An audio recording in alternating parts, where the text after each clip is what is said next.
You ask Tiger to calculate. This deals with finding the midpoint between 2 points. The midpoint between the 2 points is 49,4. Let's solve it step by step. Plot the 2 points and calculate the midpoint using the formula. The coordinates of point 1 are x1 equals 88, y1 equals 3. The coordinates of point 2 are x2 equals 10, y2 equals 5. PM represents the midpoint of the 2 points.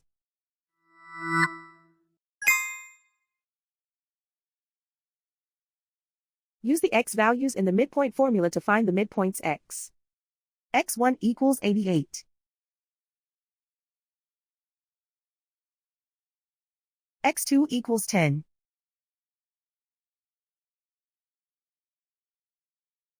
Simplify the arithmetic.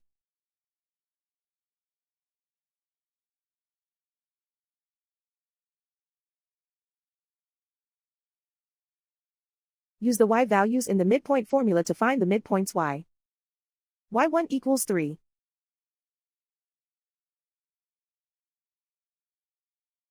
y2 equals 5.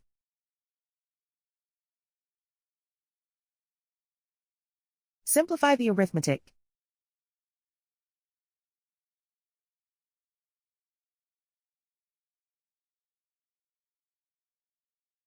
And so, the midpoint is 49,4.